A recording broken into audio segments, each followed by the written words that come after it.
Bom, gente, então, olá para o pessoal novo que chegou, boa noite. Esse nosso encontro aqui, eu dividi ele basicamente em duas partes. A primeira parte, uma parte mais de fundamentação, e a segunda parte, a gente vai ter que é os princípios de liderança, 26 princípios de liderança que eu separei aqui, para a gente poder analisar, poder pensar sobre eles e tentar entender o que é o nosso contexto, ok? Uma coisa que eu acho que é interessante da gente analisar quando a gente fala sobre liderança, é aquele eterno dilema, né? Liderança é dom ou aprendizado? Então, se você ler uns livros, vai ter gente que vai privilegiar que é dom, se você ler outros livros, vai ter gente que vai privilegiar que é aprendizado. Do que eu tenho lido e das observações que eu faço, eu percebo assim, tem algumas pessoas que elas têm uma coisa diferente, então mesmo que elas não aprenderam técnicas de liderança e etc., elas lideram e elas exercem uma influência muito forte sobre as pessoas. Tem algumas pessoas que têm a semente da liderança nelas ali, e aí se elas desenvolvem, se elas aprendem, se elas pegam técnicas, se elas aprimoram, elas conseguem também executar bem um papel de liderança.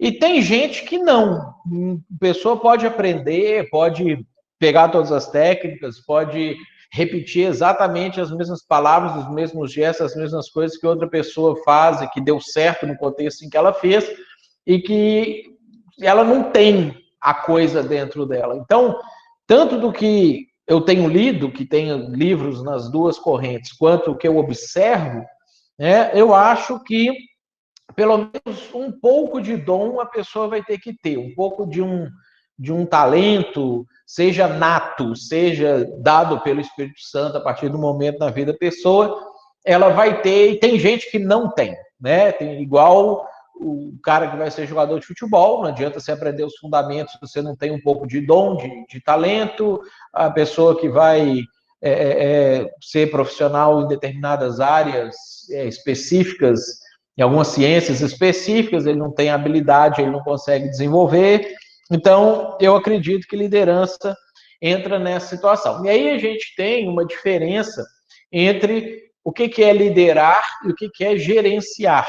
Tá? Para gerenciar, basicamente qualquer pessoa pode fazer e pode aprender. E muitas vezes a gente confunde liderança com gerência.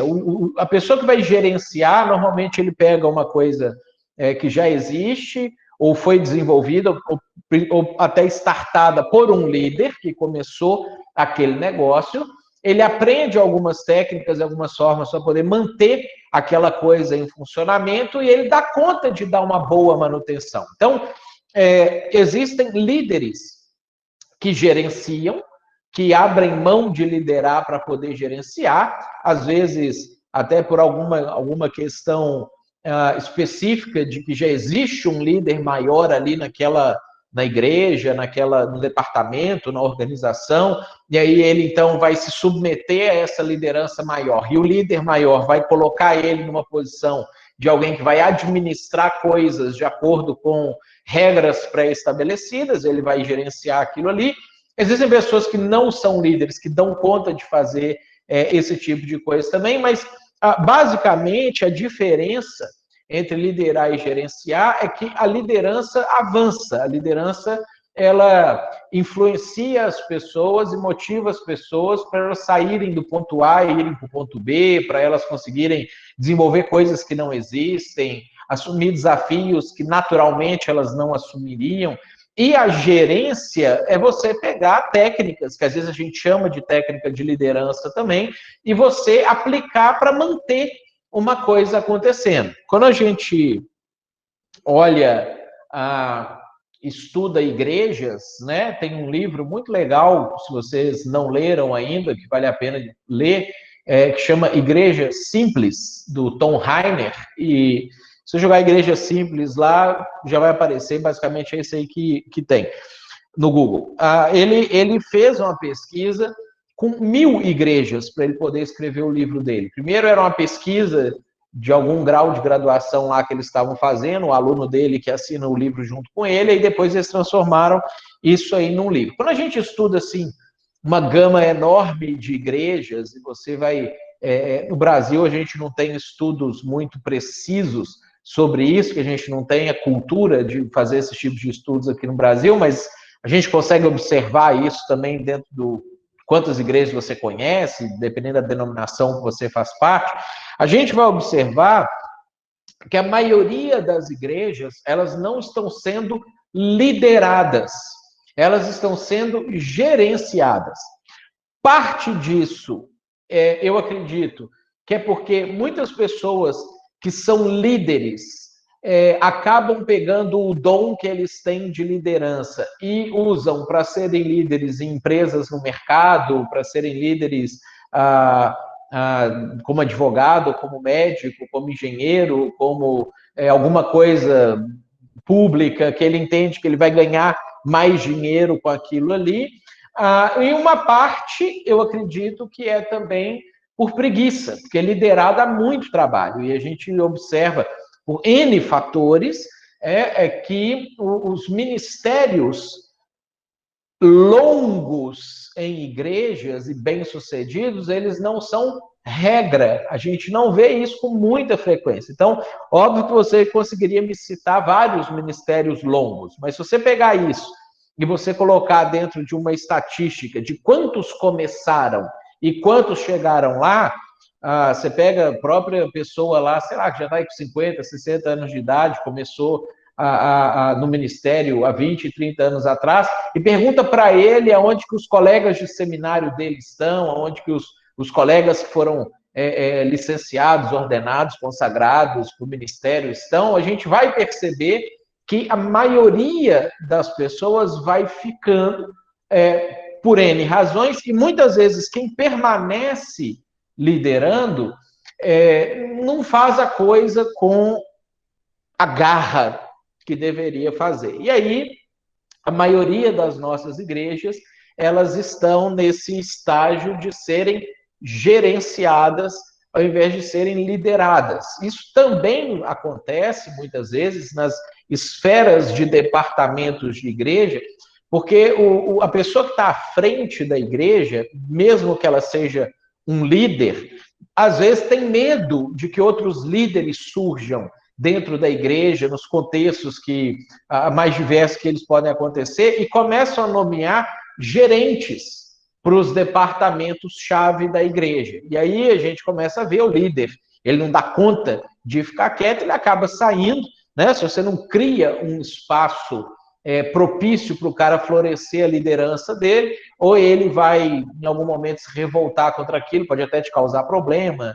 te trair dentro da igreja, tentar passar a perna em você, mas se ele tiver caráter, ele vai acabar saindo. Ele vai se sentir tão pressionado ali que ele vai acabar saindo e procurando algum lugar onde ele possa desenvolver esse tipo de situação. Eu sempre tive uma crise muito grande com essa coisa de liderança, relacionado com a questão do chamado. Obrigado. A questão do chamado. Que é aquela pergunta assim, como é que você sabe que você foi chamado por Deus para liderar? Então, eu acho interessante, porque eu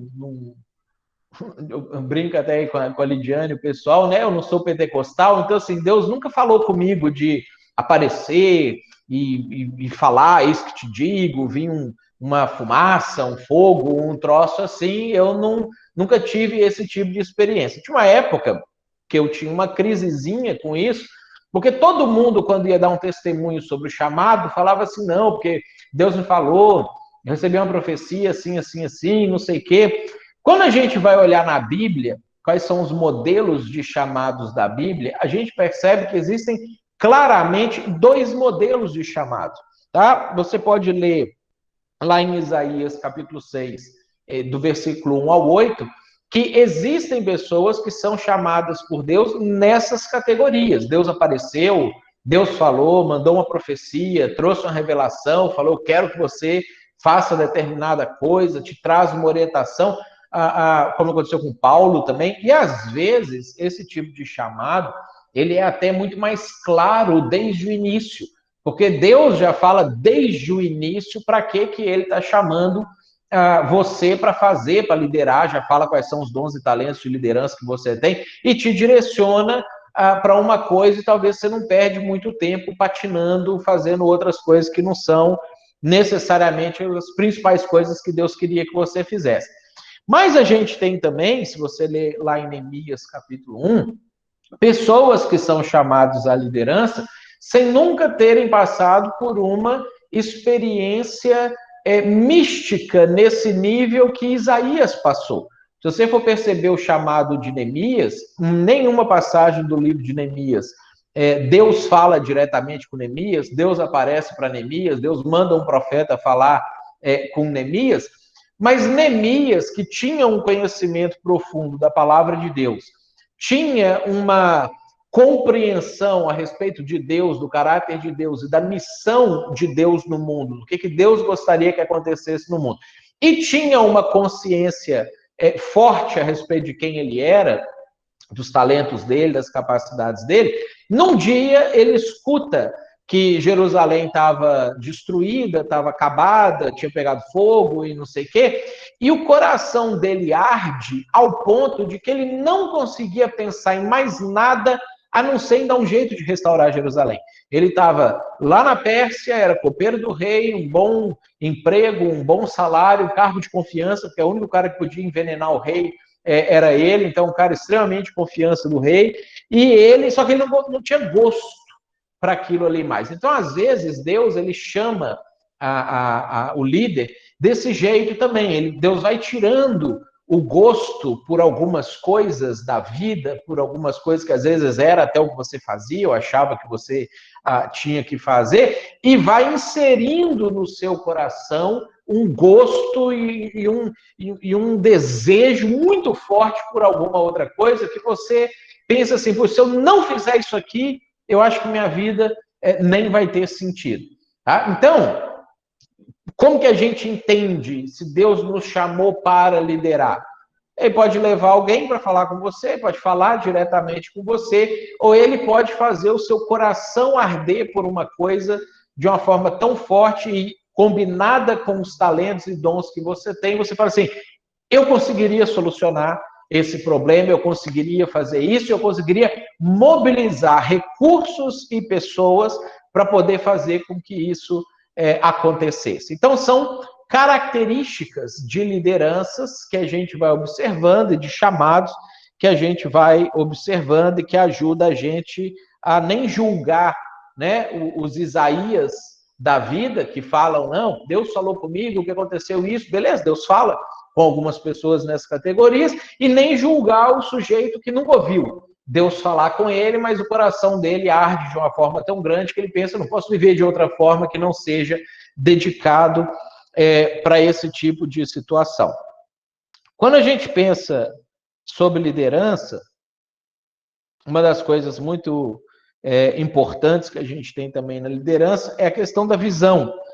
O líder, ele possui e ele contagia pessoas com uma visão que ele tem. E aí, ou dada diretamente por Deus dessa maneira, olha, eu quero que você faça isso aqui, né? Ou percebida a partir do conhecimento de Deus, da percepção da história e da percepção pessoal dele, ele começa a enxergar aquela coisa e a perceber aquela coisa que precisa ser feita e que precisa acontecer. Quando a gente fala sobre missão e visão, tem um monte de definição sobre isso, tem um monte de livros diferentes que falam sobre isso, e dependendo do livro que você pegar, essas definições vêm até trocadas. Tem livro que o que a gente chama de missão, o livro chama de visão, e vice-versa. Outros livros aí, você acha que isso aqui era visão, o livro fala que é missão. Então, assim, no meio que não tem um certo e errado a respeito de o que é visão e o que é missão. Eu gosto mais de definir missão como aquilo que você terá feito quando tudo acabar. Então, quando eu penso assim, qual que é a missão da igreja? Levar o evangelho até os confins da terra. Quando tudo acabar, a igreja vai ter levado o evangelho até os confins da terra. Essa é a missão. Isso é o que você nasceu para fazer, isso é o que a sua organização nasceu para fazer. A missão, ela lida com a resposta do o quê? O que tem que ser feito?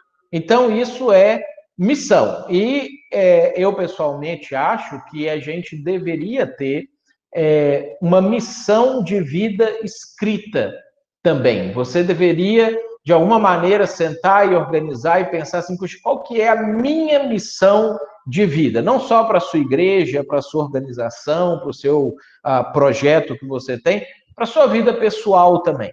Tá? E visão é o meio que você vai utilizar para fazer. A visão é o como aquilo vai acontecer. Então, se a gente pegar assim, qual que era a missão de Pedro e qual que era a missão de Paulo? Levar o evangelho de Jerusalém até os confins da terra. Num determinado momento, lá em Atos 15, por exemplo, Paulo e Pedro batem um papo ali e eles descobrem como eles vão fazer. Pedro pensa assim, não, então eu vou para os judeus e você vai para os gentios. Por quê? Porque você, Paulo, tem uma visão específica do cumprimento da missão de Deus dessa maneira aqui, então você vai construir ministério e executar a sua liderança dessa maneira aqui. Eu tenho uma outra visão a respeito de como cumprir a mesma missão, eu vou por esse outro caminho aqui. Porque se alcança a galera que está no caminho de cá, eu alcanço o pessoal que está no caminho de cá. Quando a gente pensa em liderança nesses termos, a gente começa a entender qual que é o nosso papel no pedaço da missão que Deus tem para a igreja no mundo. Porque você vai entender que a missão é exatamente a mesma para todos os cristãos, mas você vai também entender que Deus quer que a sua igreja, a sua organização, o seu trabalho e você mesmo alcance, cumpram a missão de uma forma um pouco mais específica. Aí entra a liderança. Por quê? Porque a missão todo mundo tem, todo cristão tem. Todo cristão tem que, de alguma maneira, cumprir a missão que Cristo deixou para a igreja. Agora, o líder é aquele que consegue desenvolver uma visão, consegue enxergar o como isso vai acontecer, consegue visualizar o passo a passo daquilo sendo executado até a sua concretização e consegue contagiar outras pessoas para que elas engajem nessa missão também. Então, isso é uma forma de você perceber a sua liderança. Quantas pessoas estão te seguindo hoje e elas estão te seguindo para onde? Né? Se você não tem pessoas te seguindo, você não está liderando. E se você não tem ninguém te seguindo absolutamente nada, ou você guardou muito bem guardada a sua liderança, ou pode ser que você não tenha. E se você não tem, você tem que pensar o seu ministério e a sua vida cristã a partir da liderança de alguém, né?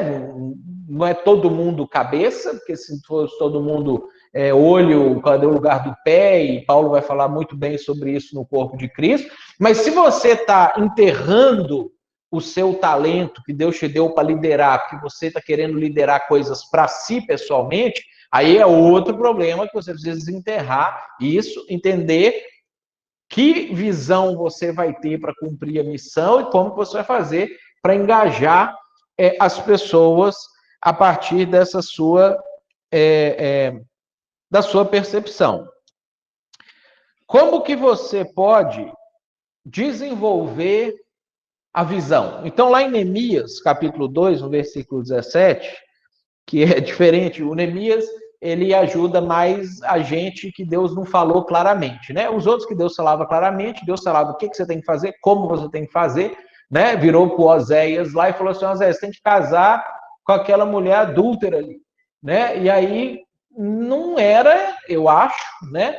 A visão que Oséias teria se ele tivesse liberdade para desenvolver a visão dele de cumprimento de missão, porque é uma situação bem desagradável que Deus submeteu ele. Mas Deus, para Oséias, veio com missão e visão. Você vai fazer isso desse jeito aqui. Para o Neemias, que eu acho que a maioria das pessoas, os líderes, se encaixam mais no Neemias, Deus não veio com uma visão pronta. Então, o Neemias, ele precisou descobrir a visão dele, como líder, que ele deveria contagiar as pessoas com ela. Então, se você abrir comigo, não precisa abrir que eu tenho no slide aqui, eu vou projetar para vocês. Lá em Neemias, capítulo 2,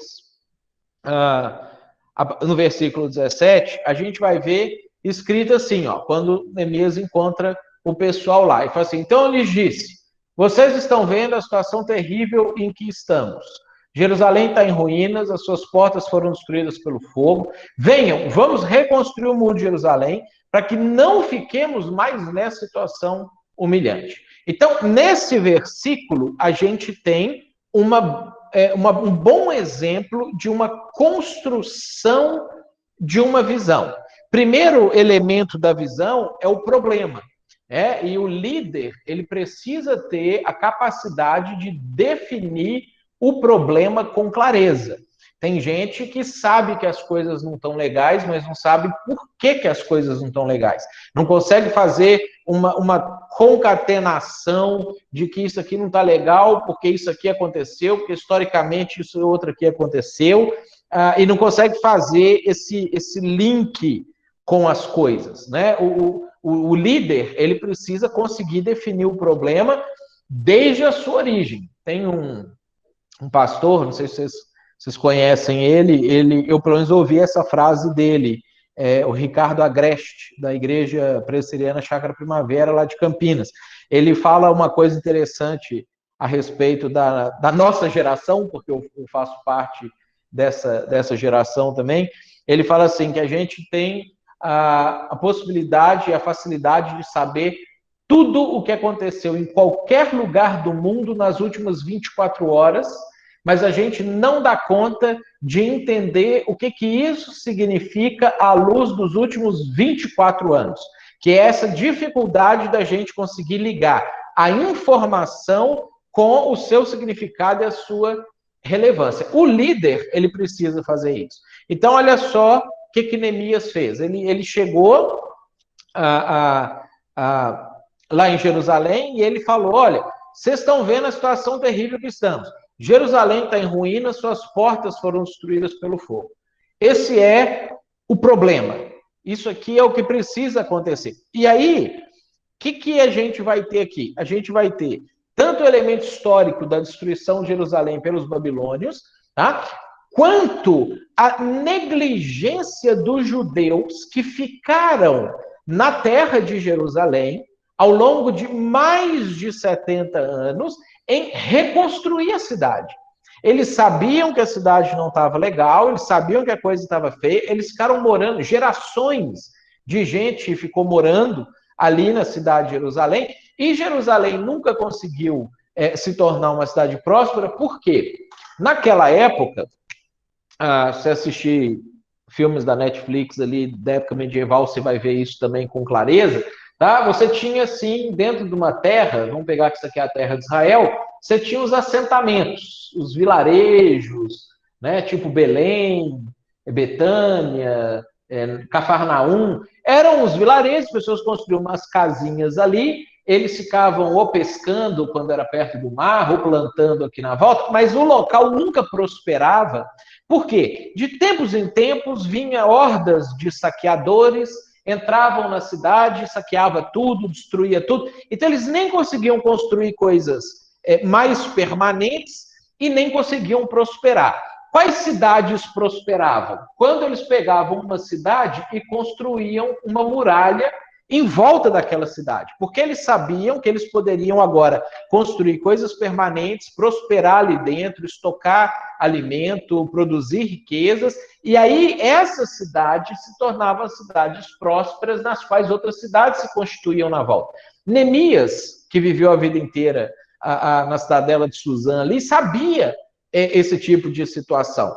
E ele chega em Jerusalém e ele fala assim, Jerusalém está em ruínas, e suas portas foram destruídas pelo fogo. Isso aqui é o problema. Se nós não conseguimos reconstruir portas na cidade, os muros da cidade, que os babilônios destruíram, mas nós, por quase 100 anos, ou 100 anos, em torno de 100 anos, não reconstruímos, a gente vai continuar nessa miséria aqui. Então, a visão, o líder, ele consegue definir o problema com clareza, com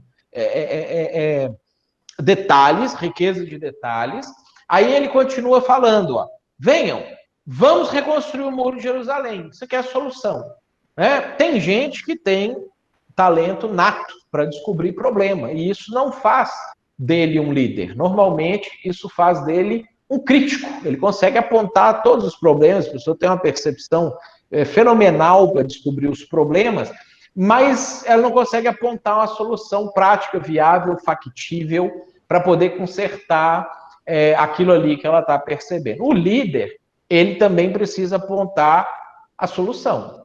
Mateus, vamos reconstruir o Muro de Jerusalém. Sim. Fazer uma pergunta aqui. Você diria, então, que toda visão, ela surge a partir de um problema da realidade? Eu creio que sim. Toda visão. Você tem um lugar que você precisa chegar e você precisa... E esse lugar que você precisa chegar, ele é o problema porque você não está nele. Né? Ele é o ideal e você está fora do ideal. Então, você tem a missão da igreja, evangelho até os confins da terra. Problema, nós não estamos lá. Então, missão do Neemias, ter uma cidade de Jerusalém forte e próspera. Problema, nós não estamos lá. Então, a visão, ela começa a partir do problema e de um bom mapeamento do problema. Então, um bom líder é aquele que sempre sabe fazer a leitura da sua realidade, dos problemas do seu tempo, certo? Certo, exatamente. Ok, obrigada. Então, oferece... Ia fazer outra pergunta? Não, eu só ia falar com o pessoal, reforçar aqui, pessoal, perguntas aqui pelo chat. Não tivemos nenhuma pergunta ainda. Para os que chegaram depois da orientação que foi dada, se vocês quiserem fazer alguma pergunta, vão colocando no chat aqui do lado, que aí a gente vai passando para o pastor Mateus as perguntas, tá? Pode continuar, Mateus. Obrigada. Perfeito. Então, oferece a solução. E aí, terceiro, né, para que não fiquemos mais nessa situação humilhante. O líder, ele também apresenta um motivo. Por quê? Porque o motivo é o que motiva as pessoas. Então, o simples fato de Jerusalém estar em ruínas e a gente precisa construir um muro, até aqui, isso aqui são fatos. E as pessoas, às vezes, olham, concordam com os fatos. Elas falam, não, realmente, Jerusalém está em ruínas e, para resolver esse problema, tem que construir um muro. Por que eu vou me envolver nisso? Qual que é a razão que vai fazer com que eu saia do meu conforto? E o povo de Jerusalém, por exemplo, já estava quase um século acomodado naquela situação. É ruim, mas eu estou cuidando da minha vida, eu estou fazendo minhas coisas, eu estou vivendo meu dia a dia aqui. Quando a gente estuda detalhadamente a reconstrução da muralha, você vê que até os nobres se envolveram naquela reconstrução. Por que eu preciso seguir você na sua solução do problema que você levantou? Aí o Neemias fala, para que a gente não fique humilhado. Aí ele mexe com os brios do povo de Israel, porque ninguém quer viver humilhado, ninguém quer viver nessa situação. Aí eles têm uma motivação. Então, o líder, para ele concluir a construção da visão, ele tem que ter uma boa motivação, um bom motivo pelo qual as pessoas vão levantar da casa deles e ir para a igreja e dar o dízimo na igreja e gastar tempo servindo as pessoas e serem voluntários. Muitas vezes a dificuldade que a gente tem, e uma frase que eu já falei ela na minha vida, e que na verdade é uma grande desculpa esfarrapada que às vezes a gente dá, como líder de igreja, quando as pessoas estão mastigando borracha, não quer sair do lugar, não quer fazer as coisas direitinho, a gente vira e fala assim, mas isso aí é porque as pessoas são voluntárias. E aí a gente fala isso como se a gente estivesse dando a elas o direito de não cumprir a missão de Deus na Terra. E que se elas são cristãs, é a missão delas também. Então, como líder, jamais a gente pode usar essa frase ou essa fala como uma justificativa para que as pessoas não saiam de casa para fazer as coisas. Eu preciso dar um bom motivo para a pessoa enfiar a mão no bolso e, além do dízimo, dar oferta, para a pessoa separar um tempo do final de semana dela que ela estaria descansando, para ela poder servir na igreja, para ela poder sair da zona de conforto dela no trabalho, se tornar uma pessoa que evangeliza ali no trabalho, para que as pessoas façam aquilo que elas já sabem muitas vezes que elas têm que fazer, né? Quando a gente vê o pastor Rogério, quando dá o curso do Sermão de um Ponto Só, ele deve enfatizar isso bastante, né? As pessoas na igreja, elas não pecam porque elas não sabem o que elas deveriam fazer, né? Elas não se sentem motivadas a não pecar. Então, o nosso papel é apresentar motivos para que elas não façam isso. Da mesma maneira, o líder, ele precisa motivar os voluntários a se doar, a sair de casa, doar dinheiro, doar tempo, doar talentos, para que eles engajem naquelas coisas. E é o que aí, quando a gente observa índices de engajamento nas igrejas, eu não sei como que vocês medem isso nas igrejas de vocês, ou nem se medem isso na igreja de vocês, mas habitualmente, quando eu trabalho com a parte de revitalização de igrejas, a gente encontra igrejas que não estão assim crescendo, não estão avançando, uma média de 10 a 15% só dos membros engajados em ministérios. Então, você conta todos os membros que aquela igreja tem, todo mundo que está trabalhando fora do domingo, né? Porque ir ao culto domingo não conta, então, quando as pessoas estão fazendo além do culto de domingo, você vai encontrar 10 a 15%. Igrejas que crescem, que se desenvolvem, que avançam, você vai encontrar uma média de 50% a 70% de membros engajados em ministérios dentro da igreja. Então, o que é a diferença? É o líder. Você tem em uma igreja um líder que consegue apresentar o problema, a solução e motivo para as pessoas se engajarem naquilo. Outra igreja que algum desses itens está capenga, né? Ou não sabe por que não está avançando, ou até sabe o que não está avançando, mas não sabe o que tem que fazer para mudar, ou às vezes sabe o problema, sabe o que tem que fazer, mas não consegue apresentar uma razão para as pessoas saírem do conforto delas, financeiro, de descanso, para poder engajar dentro daquela situação. Quando Neemias apresenta o problema, solução e motivação, versículo 18, ó. Também lhes contei como Deus tinha sido bondoso comigo e o que o rei me tinha dito. E eles responderam, sim, vamos começar a reconstrução. E se encorajaram para esse bom projeto. Eu duvido que se você chegasse em Jerusalém no dia anterior que Neemias chegou, e você tivesse conversado com sacerdotes que já estavam morando lá, com os nobres que estavam morando lá, que essas pessoas não saberiam dizer que a razão da miséria de Jerusalém era que os muros não estavam construídos. Eu tenho certeza que eles saberiam, porque isso aqui que eu expliquei para vocês era coisa básica das pessoas aprenderem naquela época, de economia, de política e etc. Só que eles se sentiam encorajados para fazer. Então, o líder, ele precisa oferecer esse terceiro elemento também. Ok? Características que fazem um bom líder. Como é que a gente, então, pode trabalhar algumas características que precisam estar presentes num bom líder? Essa sessão que a gente vai comentar ela agora, ela é basicamente retirada de um livro excelente que chama O Líder da Próxima Geração, escrito por Andy Stanley, tá? Então é um livro que, se você não leu esse livro, eu te aconselho muito a ler. Foi desse livro que eu tirei esses insights aqui que eu quero compartilhar com vocês agora. Primeira característica que faz um bom líder é o caráter. Tem uma frase no livro que eu acho muito interessante, que ele fala assim, as suas habilidades de liderança podem levar você mais longe do que o seu caráter é capaz de sustentar. Isso é a razão pela qual a gente, às vezes, vê tantos bons líderes caindo ao longo da vida deles. Eu queria, uma coisa que eu acho bom de fazer, e acho interessante fazer quando eu trato desse assunto, eu não queria falar especificamente para vocês a respeito das quedas comuns, né? Porque o que derruba pastor em igreja é pecado sexual, esse é o top do top, né? O cara traiu a mulher dele, adulterou, dificilmente ele vai conseguir se reerguer na própria comunidade local, e dependendo do alcance do ministério dele, às vezes ele não consegue se reerguer direito nunca mais, né? E em segundo lugar, o cara que rouba a igreja, né? O cara que pega o dinheiro ilicitamente de alguma maneira. Esses dois são os pecados que a igreja menos tolera em líderes, que mais fazem com que líderes caiam.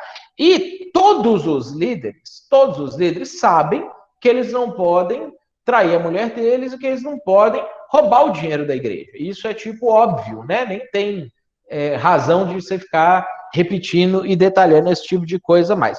Aí, aonde eu gosto, às vezes, de enfatizar a questão do caráter, é que isso vai além de você não cometer aqueles pecados mais graves que a igreja considera. Para mim, caráter tem muito a ver com como você trata as pessoas que não são do seu interesse. Vou contar uma historinha pessoal breve para vocês aqui. Eu faço parte da Igreja Betânia, da Betânia como denominação, e eu estou na Betânia desde 2003, então tem 17 anos que eu estou na Betânia. Comecei na Betânia lá em Belo Horizonte e 10 anos atrás eu vim aqui para o Rio Grande do Sul trabalhar na plantação, no desenvolvimento da igreja aqui da cidade de São Leopoldo, que é da região metropolitana de Porto Alegre.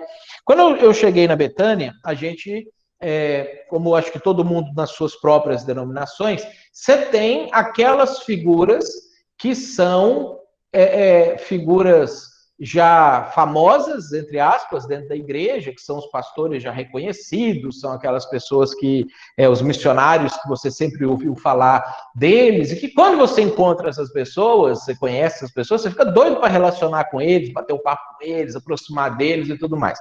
E eu lembro que eu fui entre aspas, Zé Mané, né, desde ali de 2003, quando eu entrei na Betânia, até 2011, mais ou menos, que foi quando eu fui eleito Conselho Nacional da Igreja Betânia. E aí, como membro do Conselho Nacional da Igreja Betânia, eu já posso decidir sobre verbas, aonde que vai o dinheiro para o lugar A, para o lugar B, para o lugar C.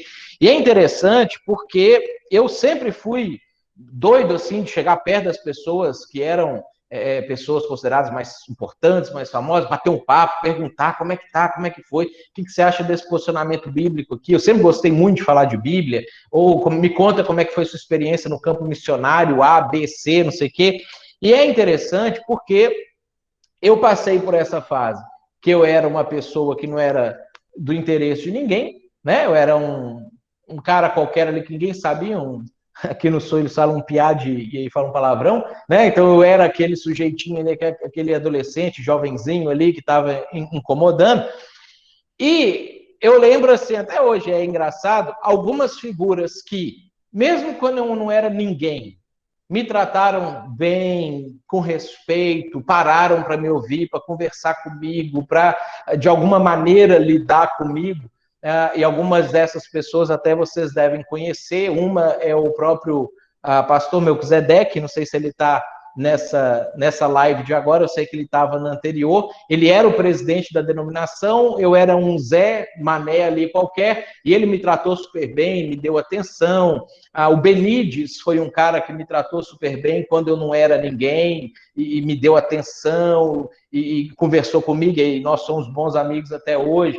O próprio Eliomar, que na época era membro do Conselho Nacional, que é o presidente hoje, me tratou super bem. E tem umas outras pessoas que eram os figurões da época, que quando eu chegava, bater um papo, queria falar, não sei o que, me tratava ali, né? Não, me enche o saco aqui, tô cansado, não sei o que, não vem fazer. E depois que eu virei membro do Conselho Nacional, que tinha algumas decisões, alguma influência na denominação, aí me tratam super bem, com educação, e aquela coisa maravilhosa, não sei o que eles nem lembram que eles me trataram mal, porque eles nem lembravam, nem olharam para mim quando eu estava ali. Isso diz muito sobre caráter de líder. Porque quando você é líder, você normalmente tem menos tempo do que você tinha quando você não era líder, você tem mais responsabilidades, você tem mais coisas para fazer, e a tendência nossa é ir negligenciando pessoas, principalmente pessoas que não são do nosso interesse. Então, isso para mim é um elemento de caráter que a gente nunca pode perder a dimensão. Como que eu trato as pessoas que não são do meu interesse, que não podem me beneficiar naquele momento, que não podem me oferecer nada, que eu não tenho uma consideração de expectativas de alguma coisa a partir daquelas pessoas. E outra coisa que eu acho fundamental na questão do caráter é aquilo que está lá no Salmo de número 15, num pedacinho do versículo 4, que fala assim, que mantenha a sua palavra mesmo quando sai prejudicado. Em liderança, muitas vezes você empenha a sua palavra, você se compromete com alguma coisa, com algum projeto, com alguma realização, alguma coisa nesse sentido, e aí ao longo do tempo, você vai percebendo que aquilo não é tão vantajoso mais. E, de repente, você, o seu ministério, a sua posição vão ficar prejudicados dentro daquela situação, daquela circunstância. E o que muitas vezes os líderes acabam fazendo é dando um passo para trás, ao invés de manter aquela proposição, aquela ideia que eles estavam desde o início para fazer. Então, para mim, caráter, né, de liderança vai muito além de não matar, não roubar, não adulterar e não fazer mal para ninguém. Passa por essas questões que às vezes a gente negligencia porque nós não somos alertados para esse tipo de coisa. Uma segunda característica que faz um bom líder é que ele percebe o que precisa mudar e tem coragem para agir, né? E aí uma coisa que eu falo muito com o pessoal, o líder, ele precisa abandonar preguiça e medo, né? Preguiça e medo são desgraças em liderança, porque muitas vezes você, como líder, percebe o que precisa mudar, mas na hora que você pesa o ônus da mudança, as perdas, os riscos da mudança, você pensa assim, eu vou ficar quieto aqui na minha. E isso mata liderança, né? Bons líderes, eles percebem e mudam, e agem. E a gente vai ver daqui a pouco como que isso se desenvolve também de uma maneira muito mais ágil. A terceira característica é que bons líderes sabem que não são competentes em todas as áreas que lideram. Então, se você quiser que a sua liderança expanda e mais pessoas sejam alcançadas, sejam influenciadas por você, você precisa se cercar de pessoas competentes em determinadas áreas, muitas vezes muito mais competentes do que você, que são autoridades no assunto, que você não se sinta amedrontado por aquela situação. E aí tem uma diferença muito grande quando a gente pensa em liderança entre supervisão e microgerenciamento. O líder supervisiona. Você dá a tarefa para a pessoa e você observa o que está acontecendo. Você precisa ter uma visão panorâmica da coisa, né? Diferente de microgerenciamento. A pessoa assim, tem que trazer um relatório diário do que está acontecendo, cada coisinha, cada mudança. Você fica falando, por que mudou? Não muda daquele jeito, faz daquele outro. É você dar autonomia para a pessoa que você entende que deve ocupar aquele espaço, porque ela tem mais competência do que você. E aí vem uma questão que está muito em voga hoje, a gente falar sobre inteligência emocional. Um dos aspectos muito evidentes da inteligência emocional, que não é frequente na grande maioria das pessoas, é uma autopercepção clara. É você saber realmente em que você é bom, que você sabe fazer, que você é boa, que você consegue executar, e o que você percebe que não. E que você olha e fala assim, não, esse cara aqui é muito melhor do que eu nessa área e nessa situação aqui que precisa acontecer, o que a gente precisa executar. Né? Dar um exemplo pessoal para vocês, que é o rapaz que está do meu lado aqui me ajudando. Eu sou uma pessoa que eu me considero alguém que tem um bom conhecimento bíblico, tem uma boa percepção das coisas, consegue fazer ligações com A, B, C e tudo, mas o Rummenigge é o cara craque na apologética. Ele é o sujeito que é excepcional, conhece todas as regras de apologética, todos os apologetas, todos os argumentos. Quem faz apologética aqui na igreja é ele. E ele escreve os artigos, ele faz os textos, ele constrói, né, as aulas e a linha apologética da igreja. Eu supervisiono, não faço o microgerenciamento, porque ele é bom no negócio. Então, a liderança precisa tentar entender, tentar perceber esse tipo de situação. Quem são as pessoas que você pode colocar junto com você nessas situações? E, por último, tá aqui, ó. Conseguem capacitar outros líderes. Isso também é essencial. Um bom líder, ele consegue capacitar outros líderes. Ele tem um método eficaz, um método aplicável para gerar e capacitar outras pessoas para a liderança também.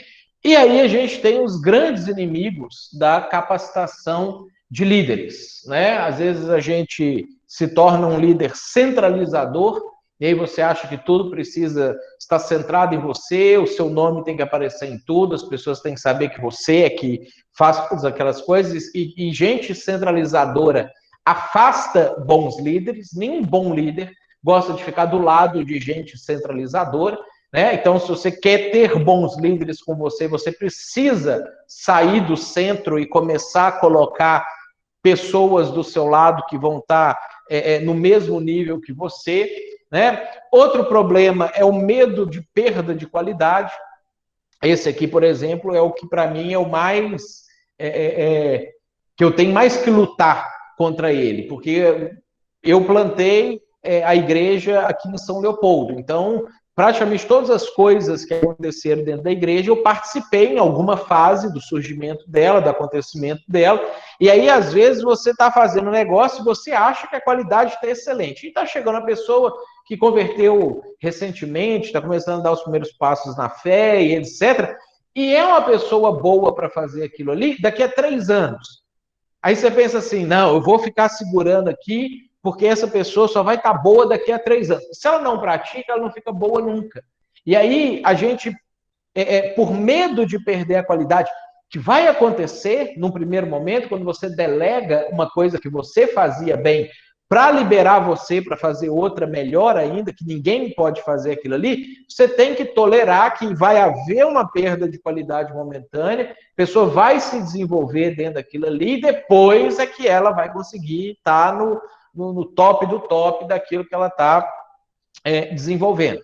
Preguiça é outro inimigo de capacitação de líder, porque isso te toma tempo, te desgasta, te drena emocionalmente, que você começa a se envolver emocionalmente com a pessoa, e você fica assim, puxa, mas isso aqui, vou ter que gastar tempo com isso, não sei o quê, e tudo, aí é outra razão que a gente às vezes não capacita líderes, e a impaciência, aquela coisa que você às vezes não tolera que a pessoa dê 3 passos para frente e 1 para trás, e fala assim, não é possível, eu não vou investir mais nessa pessoa, vou largar isso para lá, e a impaciência, então, passa a ser outro inimigo da capacitação de outros líderes.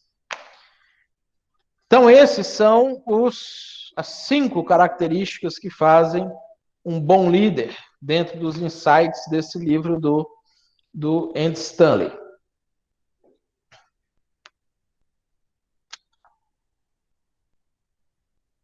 E aí, a gente entra aqui nos princípios de liderança.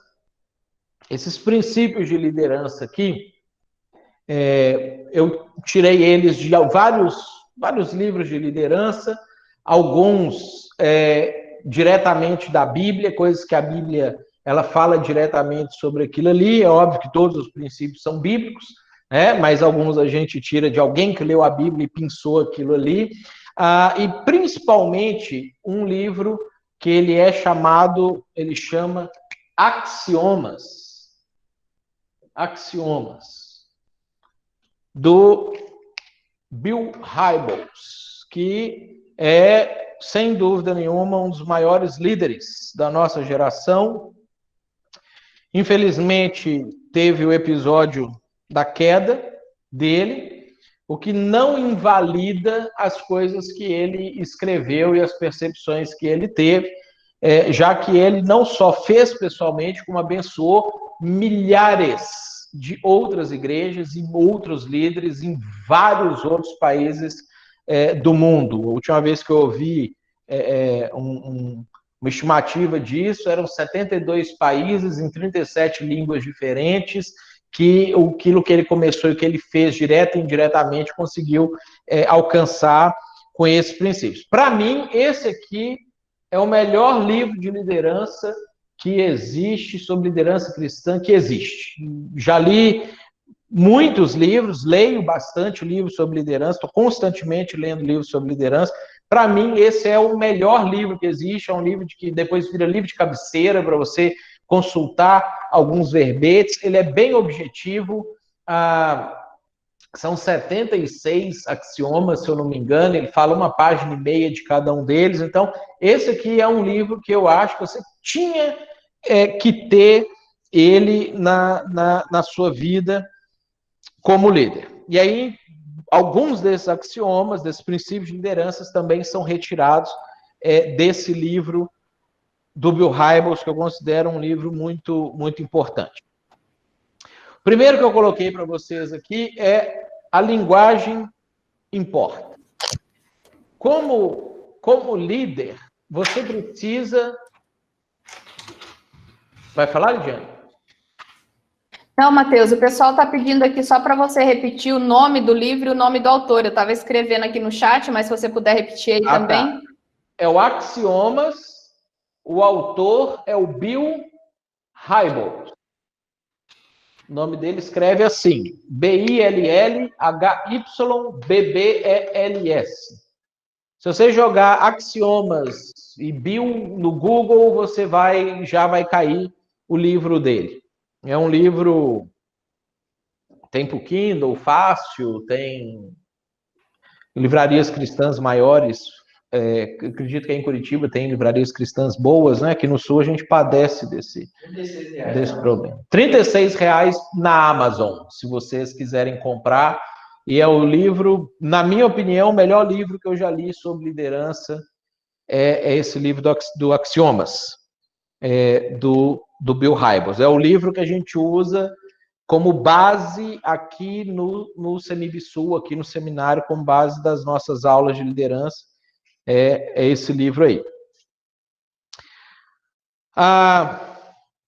Então, o primeiro princípio, né, a linguagem importa. Se você for lá em Provérbios, capítulo 15, versículo 1, a gente vai ver Salomão nos incentivando a isso, né? Quando ele fala sobre as palavras. A palavra dura suscita a ira, a palavra branda desvia o furor. Então, você pode falar exatamente a mesma coisa, mas se você escolher as palavras certas, isso vai ter um impacto maior ou um impacto menor na vida das pessoas que você está direcionando ou está dirigindo a sua liderança. Então, uma coisa interessante que você pode fazer, quando então você está liderando um grupo, um departamento, até mesmo a sua própria igreja, é você tentar criar alguns termos, já que a linguagem importa, alguns termos que a gente chama para os insiders, para os de dentro. A gente poderia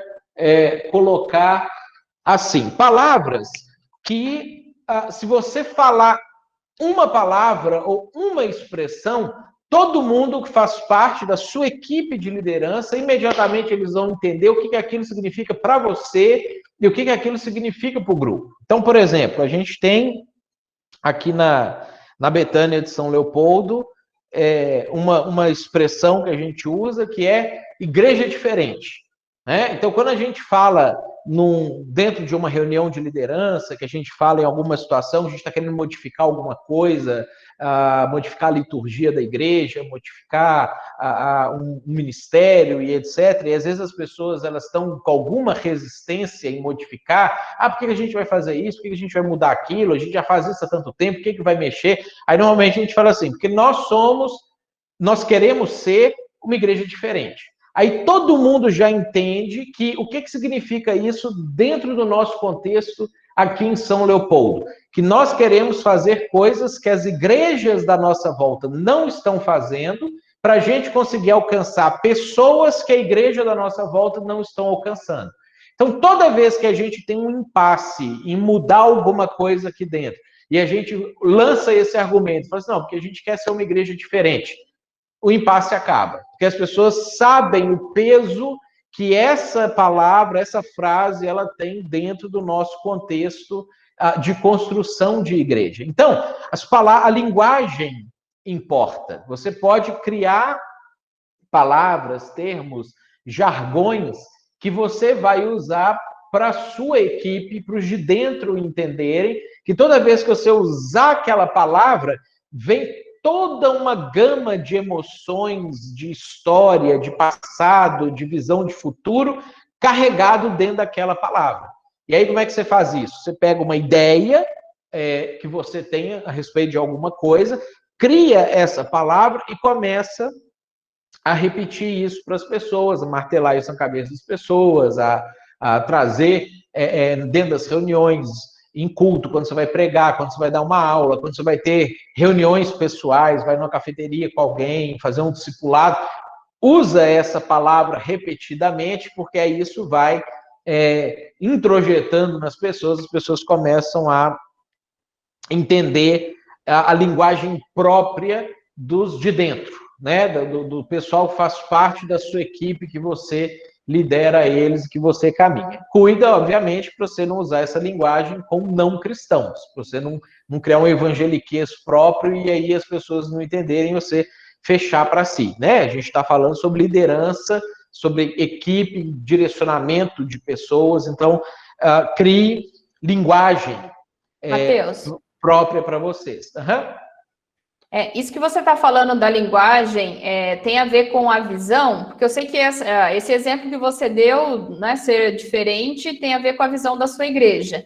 Quando você está falando na linguagem importa, você está falando em criar uma linguagem para comunicar a visão, ou você está falando de linguagem no sentido geral? Eu não captei isso. Em sentido geral. Por exemplo, a gente tem um aqui dentro, que a gente fala, que às vezes quando a gente está em algumas situações de liderança, que eu chego e falo assim para a pessoa, olha a mágoa. Quando eu falo isso, eles já entendem, vai estar até em um desses, provavelmente na segunda que vem, quando a gente falar sobre isso, que uma das regras que a gente tem aqui dentro da igreja, no nosso grupo de liderança, é que é proibido ficar magoado. Você pode ficar triste, você pode ficar bravo, você pode ficar com raiva, você pode discutir, brigar com a pessoa dentro da reunião, você não pode ficar magoado. Se você é uma pessoa que se magoa, ou você vai precisar tratar isso rapidamente, ou você fica fora da equipe. Então, quando a gente já teve aulas sobre isso, explicações sobre isso, treinamento sobre essa questão da mágoa, às vezes eu estou na reunião de liderança, eu estou falando com alguém vem falar mal de alguém para mim, eu viro para a pessoa e falo assim, olha a mágoa. A pessoa já sabe, ela já remete a toda essa ideia do que a mágoa representa para nós como liderança aqui dentro da igreja. Né? Então, você pode, não só para a visão da igreja, mas para determinadas convenções que o grupo faz, ou contratos não escritos, né? Contratos verbais, que se eu quero fazer parte da liderança da Igreja Betânia de São Leopoldo, eu preciso me submeter à visão do grupo para isso aqui, a maneira que as pessoas fazem isso, a maneira como as pessoas querem direcionar aquilo outro. E aí você pode ter palavras ou frases que você falou aquilo ali, remete a todo um estudo, toda uma preparação, toda uma ideia que está por trás, e rapidamente a pessoa capta aquilo, ela entende o que você está querendo. Legal, entendi. Obrigada. Valeu. Resumir ideias, conceitos chaves, né, para comunicar. Isso. Legal. E com palavras claras para o grupo. Bacana. Outro princípio importante que a gente precisa entender quando a gente está liderando é você sempre estar em uma determinada fase no desenvolvimento da sua equipe, da sua igreja, do seu departamento. Você pode estar na fase de crescimento, de consolidação, de transição, de estagnação, de decadência, mas você sempre está em uma determinada fase. O líder, ele precisa ter clareza em que fase ele está. Ele precisa conseguir mapear, e às vezes a gente tem medo de fazer isso, porque se a fase não está muito legal, a gente sabe que, de certa forma, a responsabilidade por aquilo está daquele jeito é nossa, e muitas vezes, quando a gente tem que prestar relatório, seja para uma liderança superior, seja para pessoas da própria igreja que têm expectativas em relação a nossa tendência, até para a gente mesmo, né, é maquiar a fase que a gente está, ou não querer olhar exatamente o que está acontecendo. A gente entra na rotina do dia a dia, da execução, de fazer culto, dar aula, fazer reunião de oração, visitar pessoas, fazer grupo de caseiro, grupo célula, e aí você vai vivendo aquilo ali no dia a dia, aquilo consome você e você não consegue perceber qual fase eu estou. Você sempre está em uma determinada fase, dentro da sua organização, daquilo que você está liderando. Você precisa ter clareza absoluta a respeito de que fase você está vivendo dentro da sua organização. Outro princípio, mudança radical é melhor do que gradualismo. E esse princípio aqui é um princípio que ele não é intuitivo, não é uma coisa que a gente imagina que é o melhor, na verdade a gente imagina o contrário, a gente pensa, não, se a gente for fazer mudanças, a gente tem que fazer o mais devagar possível, para não chocar, para não fazer isso, para não fazer aquilo outro. Só que normalmente, quando a gente adota o gradualismo, a gente não muda a tempo, né? Ou não muda. Você implementa a mudança, começa a encontrar as dificuldades, você estagna ali naquela situação. Então, se algo precisa ser feito, você precisa fazer acontecer o mais rápido possível. Qual que é a ressalva para esse tipo de coisa? Se você for líder daquela situação. Eu gosto muito de usar o exemplo de Jesus com os cambistas do templo, e às vezes algum aluno, alguma pessoa que eu estou mentoreando, ou algum líder de um outro setor que não é o líder máximo da igreja, ou não é o líder máximo daquela coisa que precisa acontecer, eles vêm e reclamam para mim, puxa, mas isso que tinha que acontecer, você não acha, você observa como que a coisa está aqui, não sei o quê.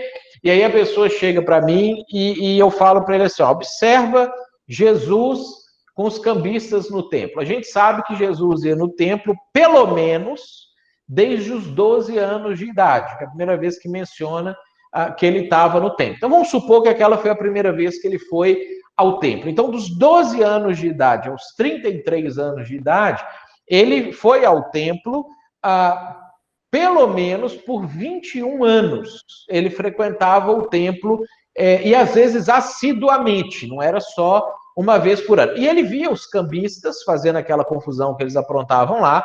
Obviamente, aquilo incomodava ele, aquilo pesava dentro do coração dele, ele sabia que aquilo está errado, ele conhecia o texto de Isaías, que a minha casa será chamada casa de oração para todos os povos, eles sabiam que eles tinham transformado aquilo ali num covil de ladrões, mas ele passou a vida inteira indo, frequentando, fazendo o que ele tinha que fazer, pregando, ficando chateado, ficando com raiva daquilo ali, voltando para casa. Quando que Jesus expulsa os cambistas do templo? Num domingo, que hoje a gente chama de domingo de Ramos, Jesus está chegando na cidade de Jerusalém, montado num jumentinho, o pessoal está falando, né, hosana nas alturas, bendito que vem em nome do Senhor, você é o filho de Davi, jogando roupa no chão, balançando palmas, e declarando, se a gente fosse colocar em termos nossos aqui, né, estavam entrando lá, ei, ei, ei, Jesus é nosso rei, eles estavam proclamando o reino de Deus chegou a partir do Messias Jesus. E aí eles proclamam Jesus rei de Jerusalém. E Jesus está montado no jumentinho e só tem uma coisa na cabeça dele. Eu vou chicotear aquele pessoal que está no templo hoje. Por quê? Porque hoje ele podia fazer isso. Qualquer dia que ele tivesse feito isso antes daquela ocasião, eles teriam prendido ele, chamado ele de louco. O primeiro que ele desse uma chicotada, outros vinham chicotear ele atrás, expulsavam ele dali. Você é maluco de fazer um negócio desse e tudo. Mas naquele dia, ele era o rei. Naquele dia, as pessoas legitimaram ele para... Você quer promover uma rebelião contra o Império Romano? Nós estamos com você. Quer assumir o trono de Davi em Jerusalém? Vamos expulsar Pilatos, vamos expulsar Herodes. Afinal, você é o rei, você pode fazer o que você quiser. E o povo, você vê nas conversas que vão ter depois, os sacerdotes, os escribas, os fariseus, eles tinham medo de prender Jesus naquele momento, porque as multidões legitimavam as ações de Jesus. O que Jesus fez? Ele desceu do jumentinho, fez uma zorraga de cordas, entrou no templo, chicoteou todo mundo, limpou, lavou a alma de 21 anos, no mínimo, de frequência de templo, com aquelas porcariadas que estavam lá, porque agora ele é o líder. Né? E aí ele não faz uma mudança gradual no templo. Ele não fala assim, gente, vamos respeitar um pouco mais, vamos restringir os cambistas aqui, depois vamos tirar umas barraquinhas, depois devagarzinho a gente não vende pomba mais, só bezerro, depois vamos vender bezerro também aqui, não, vamos fazer lá fora. Ele expulsa. Né? Então essa é a ressalva. A mudança radical é melhor do que o gradualismo quando você é o líder. Se você tem o poder de mudar, se você tem a possibilidade na sua mão, mude o mais rápido que você puder. Não fica fazendo mudança paulatina. Sofre, dói, o pessoal grita, chora, acabou. Agora a mudança está feita, a gente vai, daqui em diante a gente consegue avançar. Mateus. Oi. Só um minutinho, antes de você avançar para os próximos, você falou sobre a necessidade do líder identificar as várias fases. Eu já vi a descrição dessas fases, eu não sei se você vai fazer isso em algum momento, se for, aí ignora a minha fala, mas se não, acho que seria interessante descrever essas fases. Tá, vou descrever então, que eu não ia fazer não. Eu ia embora. Então, quando a gente volta aqui pro você sempre estar em determinada fase, e isso aqui é uma coisa interessante, quando a gente vai detalhar isso, existe até a possibilidade, porque existem pessoas que são líderes para muitas situações, existem pessoas que são líderes de algumas ou alguma situação, e quando você sai daquela situação, você não tem a habilidade para liderar mais. Então, é muito importante que você entenda a fase. Por exemplo, você pode estar na fase de crescimento. Né? A fase de crescimento é aquela que um projeto começou, você implantou uma visão, motiva o pessoal onde é que tem que chegar, tem pouco dinheiro, pouco recurso humano, as pessoas elas têm que se desdobrar para fazer várias coisas, mesmo que não é a capacidade delas. Você tem gente que só toca um violão bem mais ou menos ali, mas é ele que vai ter que tocar o violão, porque só tem ele que faz. Fase de crescimento. Normalmente você tem gente motivada, uma boa visão, pouco recurso humano, pouco tempo, pouco dinheiro. Você tem que desenvolver ali. Você tem a fase da consolidação, que é a fase de que você terminou uma etapa ou um passo dentro do todo que você precisa fazer, você precisa amarrar bem a base daquilo ali, para que a hora que você sair daquilo para passar para a próxima etapa, aquilo ali não desmorone. Né? Muita plantação de igreja cai aqui. Às vezes você tem um bom plantador, uma pessoa que tem as boas habilidades para poder desenvolver aquilo ali, só que ele não cria as amarras, então ele junta gente, vem 20 pessoas, 30 pessoas, 40 pessoas, ele está batizando gente todo ano, mas aí passa 5 anos, 7 anos, ele continua tendo 30 pessoas, 40 pessoas. Por quê? Porque ele consegue fazer a coisa começar, mas não consolida, não cria os sistemas necessários, não cria o amadurecimento para, bom, agora que isso aqui caminha por si só, isso aqui está firme, eu posso passar para a próxima etapa. Nós temos a etapa da transição. Quando a gente também estuda crescimento e desenvolvimento da igreja, vocês estão conseguindo ver aqui atrás os desenhos? Muito pouco, Matheus. Vou tentar, acompanha a mão, pelo menos, eu acho que o Rumeni consegue abrir para mim, ele vai conseguir aumentar minha tela, aí vocês vão conseguir me ver um pouquinho melhor.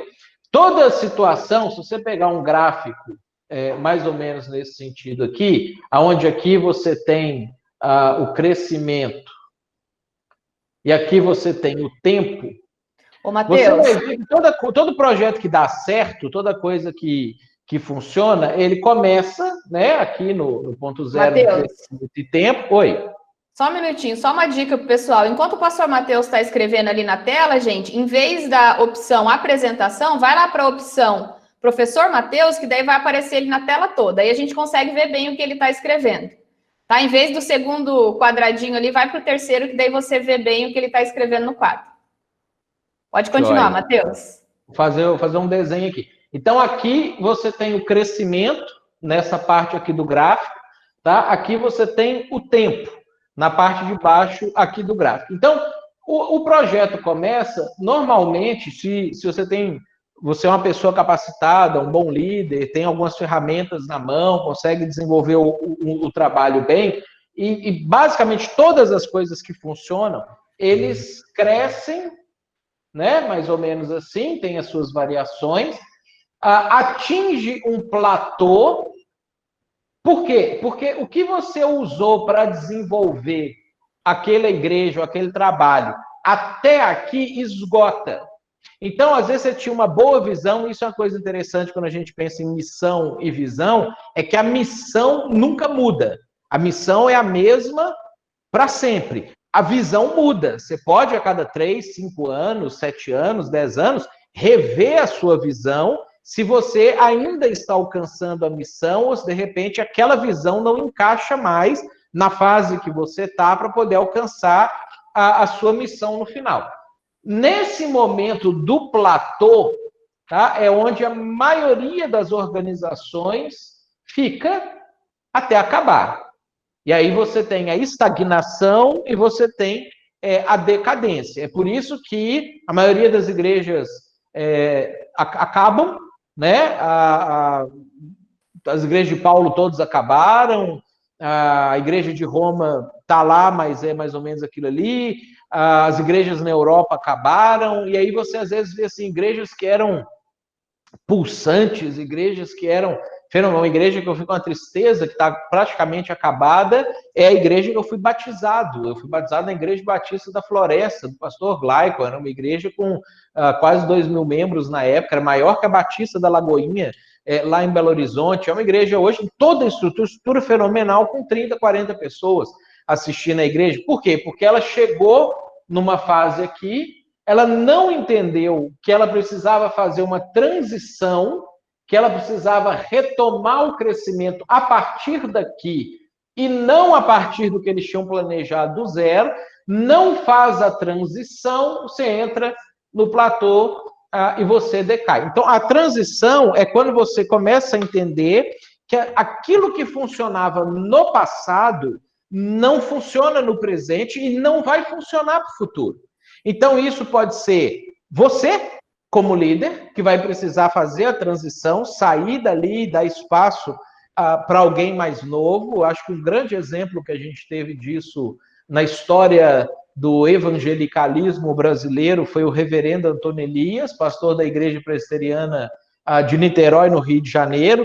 Ele era o pastor do Caio Fábio, o pastor do Josué Rodrigues, e até morreu há um tempo atrás, era pastor de praticamente todos os pastores e líderes presbiterianos do Brasil, pastor Jeremias, pastor Ronaldo Lidório, missionário, era o cara que pastoreava. Ele desenvolveu a igreja, fez a igreja crescer, e na década de 80, e ele morreu agora em 2012, 2014, na década de 80 ele entendeu, eu não sou a pessoa mais para continuar isso aqui.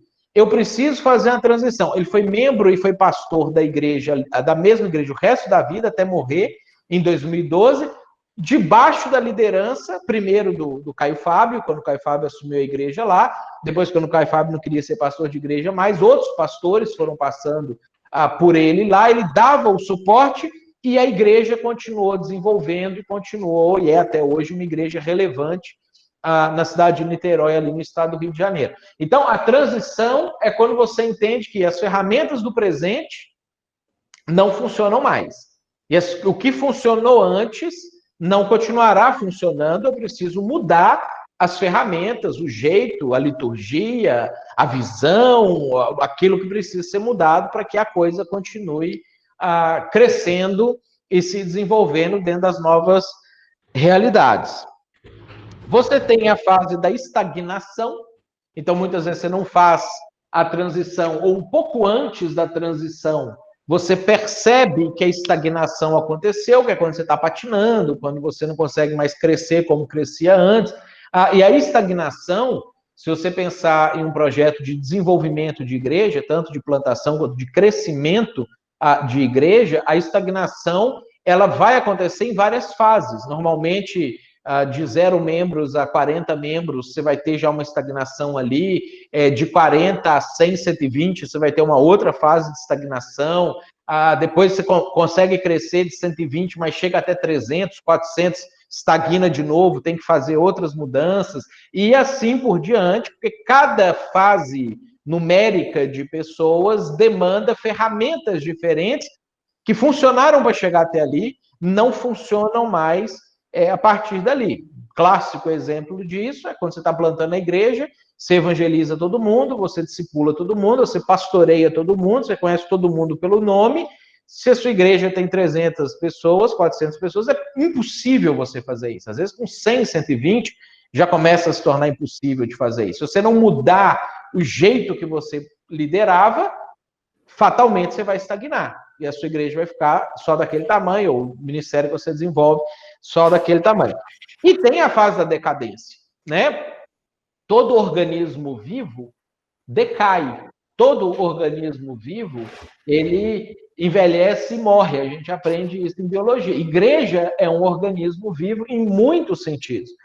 A diferença é que a igreja tem a capacidade de, antes ou durante a decadência, se reproduzir, seja em implantação de novas igrejas, seja na sua própria revitalização. É quando você teria como se fosse aquela própria igreja sendo replantada numa nova dimensão, numa nova realidade. Né? E aí, às vezes, tem pessoas que não gostam de usar o termo replantação, porque você pensa assim, não, mas já era uma igreja com 100, 200, 500, 1000 pessoas, como é que eu vou replantar? Replantar é quando você pega do zero. Aí você pega a igreja North Point, do Andy Stanley, lá nos Estados Unidos, que ele plantou a igreja com 1.700 membros. Né? A igreja do pai dele tinha 10 a 12 mil membros, ele pegou 1.700 membros da igreja batista, calvinista, ultraconservadora e tradicional, migrou com essas pessoas para o norte da cidade de Atlanta e plantou uma igreja com 1.200 membros, 1.700 membros, estão com em torno de 20, 24 mil hoje. Então, essa é a ideia aqui. Você pode plantar uma comunidade ou comunidades novas, você pode replantar a sua que está decaindo para que ela não morra, né? Ou aquilo que está acontecendo, aquelas pessoas que estão ali não morram, que é o mais importante, né? Porque igrejas que decaem, normalmente ela morre e leva um monte de gente junto com ela. Às vezes já vai levando ao longo do caminho. Tranquilo esse detalhamento? Tranquilo. Essas são as fases? Essas são as fases. Perfeito. Sempre ótimo, alguma delas você estará. Perfeito. Você vai me falando o horário aí. Eu fico aqui até meia-noite, se deixar falando. Eu confesso que se você quiser ficar até meia-noite, eu fico também. Mas já é 10h20, então nós temos mais 10 minutos. 10 minutos, ok. Eu também fico, viu? Vai, que bom, Isso é bom. Outro princípio importante que a gente tem em liderança é pense como proprietário e não como assalariado. Eu acho que isso fica assim muito evidente no texto de João, capítulo 10, versículo 11, quando Jesus ele fala sobre o pastor, o lobo e os mercenários, e ele fala que o pastor, bom pastor dá a vida pelas suas ovelhas, e o mercenário não, quando ele vê que o troço vai ficar feio, ele foge, e o lobo é o que come as ovelhas, né? Então, vamos excluir a possibilidade da gente ser lobo, vamos pensar em como a gente pode se encaixar dentro dessa parábola de Jesus, ou essa analogia de Jesus. E aí, quando a gente olha o exemplo lá de João, capítulo 21, a gente vai ver que Jesus fala para Pedro que ele gostaria que Pedro apacentasse as ovelhas dele, Jesus, como ele, Jesus, apacentaria. Então, a expectativa de Jesus é que a gente pense como dono, como proprietário. E aí a gente tem um problema hoje dentro da nossa liderança, principalmente entre pastores, quando a gente vai pensar, ou missionários, quando a gente vai pensar em pessoas que vão ser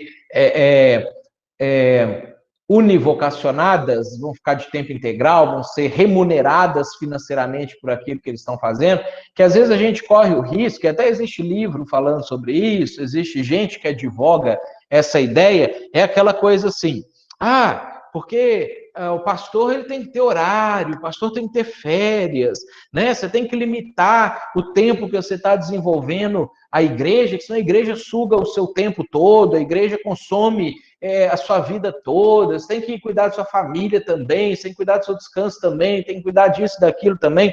Então, assim, tem que cuidar, óbvio que você tem que cuidar da sua família, se você perder sua família, dificilmente você vai conseguir continuar fazendo qualquer coisa como líder da igreja, só que você tem que cuidar da sua família como se você fosse um empresário e não como se você fosse um empregado da empresa que você trabalha. Então, o seu pensamento, a sua mentalidade, ela precisa ser assim, se chegou o dia de eu tirar férias e a igreja não está em condição de eu sair e ficar 20, 30 dias fora, eu não posso sair e ficar 20 ou 30 dias fora. Né? Eu lembro da igreja em Caxias do Sul, aqui na nossa região sul, que era uma igreja, ela estava desenvolvendo, ela estava avançando, isso há uns 25 anos atrás, aqui no estado, e veio um pastor para cá para poder cuidar dessa igreja, que estava ali com seus 35, 40 membros, a coisa estava caminhando para uma plantação, ele ficou um ano, estava fazendo um trabalho mais ou menos legal ali, e aí chegou o dia dele tirar férias. Ele simplesmente falou, 30 dias eu estou fora. Pegou, foi embora, fez a viagem dele, que eram as férias dele, direito dele, remunerado, tudo certinho. Quando ele voltou, a igreja tinha acabado. Né? Ele não conseguiu, porque as pessoas estavam ali, não davam conta de fazer a coisa acontecer, aí um foi para uma igreja, o outro desviou, o outro não sei o quê. Quando ele chegou, tinha 10, 12, 15 pessoas na igreja, que foi o que ficou por anos a igreja desse jeito, até que a igreja acabou. Porque ele pensou como assalariado. Ele pensou como, eu tenho direito, são as minhas férias, eu tenho que descansar, minha família, não sei o quê, não sei o quê. Beleza, saiu, descansou e passou boa parte da vida, senão até hoje frustrado, porque não era aquilo que ele queria para a vida dele. Então, em liderança, o nosso pensamento precisa ser de dono. Então, óbvio que o dono desfruta, o dono viaja, o dono sai de férias, quando dá, quando pode, quando é possível. Então, você criou um ambiente onde você pode ter um bom salário da igreja, você pode ter férias, você pode ter descanso, você tem pessoas capacitadas para ficar no seu lugar, maravilha. Você não criou isso ainda, não saqueie a igreja, não force a igreja a te pagar um salário maior do que ela tem condição de te pagar, mesmo que o piso da sua denominação seja aquele, né? Põe dinheiro do seu bolso no negócio, se sacrifica, fica um tempo a mais, trabalha horas a mais, dias a mais, até que a coisa se consolide e você consiga, então, ter alguma descanso, alguma regalia, como donos de empresa têm, não como empregados têm quando eles vivem o dia a dia fabril deles, né? Outro princípio, recrute os melhores. Eu gosto de dar um exemplo, quando eu cresci na minha adolescência e início da juventude na 8ª Presbiteriana de Belo Horizonte, uma igreja muito bacana, cheia de estruturas, e ela tinha um departamento de evangelismo, entre aspas, assim, porque a gente não evangelizava direito, que era de esportes. Então, você tinha o futebol, e aí você se cadastrava lá. O nosso interesse, como adolescente, era jogar futebol. A gente ia disputar os torneios, ia para as favelas, não sei o que, supostamente para evangelizar as pessoas. A pior raiva que dava era que todas as pessoas inscritas tinham que jogar. Então, o que acontecia? Por mais que você tinha gente boa de bola dentro do grupo, que podia avançar nos torneios, ir para a semifinal, final de um torneio, a gente nunca ia. Porque mesmo que você estava ali empatado num jogo e não sei o quê, aquela coisa de crente, né? Não, todo mundo tem que jogar, todo mundo tem que participar, todo mundo tem que fazer. E às vezes essa mentalidade, a gente leva ela para dentro da igreja e para dentro dos ministérios nossos também. Nós temos aqui, como um dos valores da nossa igreja local, aqui da Igreja de São Leopoldo, uma das coisas que a gente ensina tanto para o que vai batizar, quanto para o que vai membrar na igreja, que nós temos aqui ministérios orientados pelos dons. Então, se você não tem o dom de fazer determinada coisa, mesmo que você tenha muito boa vontade, muito desejo, você não vai fazer. O clássico disso, que as pessoas às vezes gostam de não ter um dom, é cantar no louvor, né? O pessoal gosta de cantar, quer cantar, acha que canta bem, e aí se candidata para fazer parte do louvor. E canta mal pra caramba, né? Então, a tendência, às vezes, é a gente, não, mas coitadinho, vai ficar triste, vai sair da igreja, vai fazer isso, vai fazer aquilo. Como líder, você não pode deixar isso acontecer. Então, você cria um sistema bem feito, onde todos os dons que as pessoas têm possam ser revelados e trabalhados. Cria um sistema onde essas pessoas sejam recrutadas para suas posições e recruta os melhores. Se você tem um cara bom para ensinar, deixa só esse cara ensinando. Não faz rodízio com os que ensinam mais ou menos, com os que ensinam mal, porque todo mundo quer ensinar também. Deixa esse cara ensinando. Treina os outros, capacita os outros, coloca eles para praticar, para eles poderem desenvolver, se eles são tem dom naquilo ali ou naquela área. Né? Recrute os melhores para poder executar e para poder fazer aquilo que você precisa, sempre orientado pelos dons que as pessoas possuem.